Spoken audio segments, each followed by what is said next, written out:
दोस्तों नमस्कार, स्वागत है आप जॉब अभी तक की में। आइए देख लेते हैं विद्यार्थी जीवन से प्रमुख खबरें। यूपी ट्रिपल एससी अधीनस्थ सेवा चयन आयोग के भर्ती परीक्षा हो या आने वाले भर्ती विज्ञापन की जानकारी हो या नई नोटिस अधीनस्थ सेवा चयन आयोग जारी करने वाला हो, सबसे पहले सटीक जानकारी आपको इस चैनल के माध्यम से अभी तक देखने को मिली है और आगामी भी देखने को मिलती रहेगी। अगर आप चैनल पर नए हो तो चैनल सब्सक्राइब कर लें और शेयर भी करिएगा। आइए बात करते हैं विस्तार से। आज हम बात करने वाले हैं यूपी ट्रिपल एससी लेखपाल के बेस्ट बुक के बारे में, जो चक्षु प्रकाशन की है। यहाँ आप लोग देख रहे होंगे उत्तर प्रदेश ग्राम समाज एवं ग्राम विकास। तो आप लोगों को राजस्व लेखपाल, चकबंदी लेखपाल, ग्राम पंचायत अधिकारी, ग्राम विकास अधिकारी और समस्त परीक्षाओं के लिए उपयोगी होगी, जिनमें आप लोगों को 4 सवाल पेपर 1100 से ज़्यादा गत वर्षों की परीक्षाओं के प्रश्नों का संकलन दिया हुआ है। टॉपिक वाइज प्रश्नों का समूह दिया गया है, किस सिलेबस से यानी किस किस टॉपिक से कितने प्रश्न आएंगे, कौन सी टॉपिक कहाँ से पढ़नी है, तो यह बुक आप परचेज कर सकते हैं। लोग टॉपिक देख रहे होंगे उत्तर प्रदेश राजस्व विभाग के कितने टॉपिक से प्रश्नों की संख्या आती है और कहाँ कहाँ से प्रश्न देखने को मिलते हैं, किस टॉपिक को किस तरह पढ़ना है। पूरा आपको एक ही बुक में सब कुछ देखने को मिल जाएगा लेखपाल के। और साथ में कृषि विकास और भूमि सुधार हो गया, इस टॉपिक से भी प्रश्न आते हैं। टॉपिक वाइज हल दिया गया है।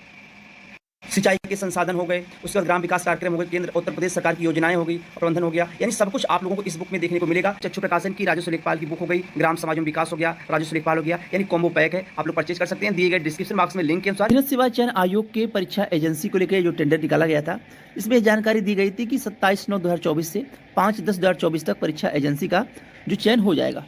खैर, अब अक्टूबर माह में अगर परीक्षा एजेंसी का चयन हो जाता है, ये मान के चलिए कि आपकी परीक्षा दिसंबर माह से शुरू हो जाएगी, यानी पीटी 22 की स्कोर कार्ड के जितने विज्ञापन अभी हैं, जिनकी परीक्षाएं नहीं हुई हैं, उनकी परीक्षा दिसंबर माह से शुरू हो जाएंगी।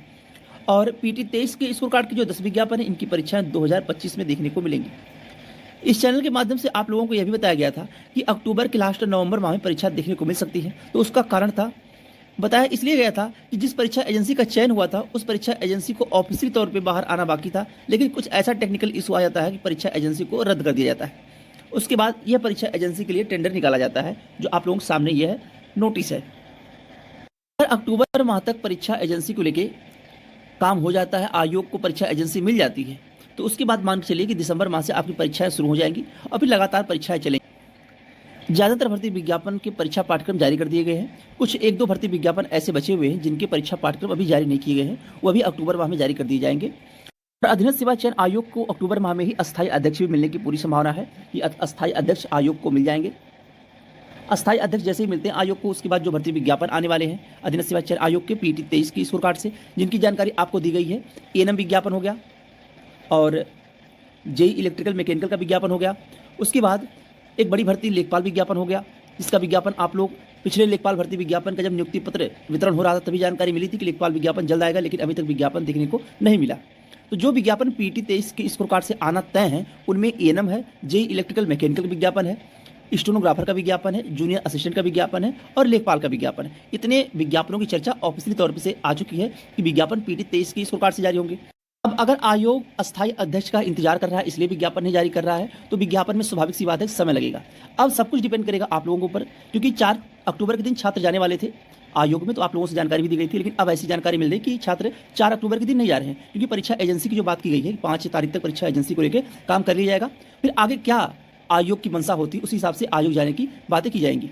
फिर आपको अपडेट इस चैनल के माध्यम से भी दिया जाएगा कि किस दिन छात्र आयोग जा रहे हैं पिकअप भवन में, परीक्षा एजेंसी को लेकर, यानी परीक्षाओं को लेकर परीक्षा कब होगी और परीक्षा कैलेंडर को लेकर, नए भर्ती विज्ञापन को लेकर। तो अभी 4 अक्टूबर के दिन जाना भी नहीं लगता कि सही है, क्योंकि जब तक परीक्षा एजेंसी को लेकर 5 अक्टूबर के दिन क्या कुछ होता है, आयोग का क्या फैसला आता है परीक्षा एजेंसी को लेकर, उसके बाद जैसी भी अपडेट होगी इस चैनल के माध्यम से दी जाएगी आप लोगों को। उसके बाद आप लोग जरूर एक बार मांग करने जाइएगा, जो विज्ञापन आने वाले, चाहे एएनएम की बात करें, चाहे जेई की बात करें, जेई इलेक्ट्रिकल मैकेनिकल की बात करें, या जूनियर असिस्टेंट स्टेनोग्राफर की बात करें, लेखपाल की बात करें, लोअर पीसीस विज्ञापन, तो आपसे पहले ही बताया गया है कि अगर पीटी 23 के स्कोर कार्ड से विज्ञापन आएगा, अगर 10-20% उम्मीद बन भी सकती है, तो पदों की संख्या नामात्र की रहेगी और ज़्यादातर संभावना है कि पीटी 24 से विज्ञापन लोअर पीसीस का देखने को मिलेगा। यह शुरू से जानकारी आप लोगों को दी जा रही है। एसओ विज्ञापन को लेकर आप लोगों को शुरू से जानकारी दी जा रही है कि पुराने एसओ का रिजल्ट आने में देरी हुआ, इसी वजह से पीटी 23 के स्कोर कार्ड से एसओ का विज्ञापन नहीं देखने को मिला। अब पीटी 24 के स्कोर कार्ड से आपको एसओ का विज्ञापन देखने को मिलेगा। तकरीबन 1000 के आसपास पदों की संख्या होगी। और काफ़ी लोगों कमेंट्स भी आ रहे थे पिछले वीडियो में कि अभी अध्याचन मिला ही नहीं है, तो ये जान लीजिए कि जब विज्ञापन जारी हो जाएगा तो आप लोगों को सामने खुद ही दिख जाएगा। इसी तरह से आप लोगों को जेई सिविल भर्ती विज्ञापन को लेकर भी इस चैनल के माध्यम से सबसे पहले अपडेट दी गई थी कितने पदों पे विज्ञापन जारी होगा। जब बताया गया था कि 3000 प्लस पद होंगे, तो लोगों को ऐसे कमेंट्स आ रहे थे कि आज तक इतिहास में इतनी बड़ी भर्ती नहीं हुई है। अंततः फिर ऐसा हुआ, पद बढ़ते बढ़ते 4600 प्लस पद हो गए जेई सिविल में। तो ये भी जानकारी आप लोगों को इसी चैनल के माध्यम से मिली थी। थोड़ा इंतजार करिए, यह भी विज्ञापन आपको पीटी 24 से देखने को मिलेगा एसओ का। और जेईई सिविल का आपको बताया गया है कि एक और विज्ञापन पीटी 24 से देखने को मिलेगा। आप लोगों को इसलिए बताया गया है कि ये विज्ञापन आने वाले हैं क्योंकि इन विज्ञापनों का अध्याचन अधीनस्थ सेवा चयन आयोग को मिला हुआ है, इसलिए बताया गया है। ये नहीं बताया गया तुक्का मार के कि अध्याचन मिलने वाले हैं तो विज्ञापन आएगा, नहीं, विज्ञापन का अध्याचन अधीनस्थ सेवा चयन आयोग को मिल चुका है। वहीं बात करें मुख्य सेविका को लेकर, तो मुख्य सेविका की सुनवाई कल होने वाली है 4 अक्टूबर के दिन। भर्ती पे स्टे लगा हुआ है, रिजल्ट आने में इसलिए समय लग गया कि भर्ती पे स्टे लगा हुआ। जो 126 पहले से कार्यरत मुख्य सेविकाएं थी उसने इस भर्ती पे याचिका की थी और भर्ती पे स्टे ले लिया था। अब कल की सुनवाई जो जज साहब ने पहले से निर्धारित करके रखी कि 12 बजे तक सुनवाई का नंबर लग जाएगा, तो कल सुनवाई होना 100% है कि सुनवाई हो जाएगी। अब उस सुनवाई में क्या होता है, क्या अगली 1-2 डेट मिल सकती है या कल ही जो भर्ती से स्टे है वो हट जाएगा, ये सब कुछ डिपेंड करेगा कल की सुनवाई पे। अगर कल सुनवाई हो जाती है, क्योंकि जज साहब ने जो कहा है कि 12 बजे तक सुनवाई का नंबर लग जाएगा, अगर दोनों पक्ष मौजूद होते हैं तो मान के चलिए कि भर्ती से स्टे भी हट सकता है 1 से 2 दिनों में। उसके बाद डीबी का रिजल्ट आने में संभवतः अक्टूबर के लास्ट तक आप लोगों को डीबी का रिजल्ट देखने को मिल जाएगा और डॉक्यूमेंट वेरिफिकेशन संभवतः नवंबर माह से आपको देखने को मिल जाए। लेकिन सब कुछ पहले डिपेंड करेगा कल की सुनवाई पे। कल क्या कुछ होता है, जैसे भी अपडेट निकल के आएगी इस चैनल के माध्यम से शाम तक आपको जानकारी दी जाएगी। तो अगर आप चैनल पर नए हो तो चैनल सब्सक्राइब कर लें। वहीं अधीनस्थ सेवा चयन आयोग से 2 परिणाम आने बाकी हैं।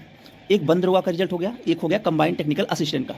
तो बंद दरोगा का रिजल्ट और कंबाइंड टेक्निकल असिस्टेंट का रिजल्ट आपको इसी माह में यानी अक्टूबर माह में ही देखने को मिल जाएगा। बाकी 1 से 2 दिनों में क्या अपडेट निकल के आती है अधीनस्थ सेवा चयन आयोग के इन दोनों रिजल्ट को लेकर कि किस दिन आयोग रिजल्ट जारी करेगा, इसकी भी जानकारी आप लोगों को दे दी जाएगी इस चैनल के माध्यम से। और कौन से भर्ती विज्ञापन है, परीक्षा एजेंसी को लेकर क्या कुछ जानकारी मिली, आप लोगों को इस चैनल के माध्यम से अपडेट मिलती रहेगी। 4 अक्टूबर के दिन छात्र आयोग जाने वाले थे, लेकिन तमाम ऐसे कमेंट्स आ रहे थे कि अब छात्र नहीं जा रहे हैं। पर्सनल मैसेज भी लोगों का आया कि अब हम लोग नहीं जा रहे हैं, अब हम लोग जाएंगे 5 के बाद, यानी कि जब परीक्षा एजेंसी को लेके जो 5 लास्ट डेट मिली हुई है 5 अक्टूबर, उसके बाद जाएंगे, ताकि अधीनस्थ सेवा चयन आयोग ये कहने से ना बचे कि हम परीक्षा एजेंसी पे काम कर रहे हैं 5 अक्टूबर तक या अक्टूबर माह तक परीक्षा एजेंसी का चयन होगा। अब कोई नई डेट अगर निर्धारित करते हैं छात्र आयोग जाने की और अपनी मांग करने के लिए भर्ती विज्ञापन और परीक्षाओं के लिए, तो आपको इस चैनल के माध्यम से अपडेट दी जाएगी। आज के लिए बस इतना ही, बहुत बहुत धन्यवाद, जय हिंद।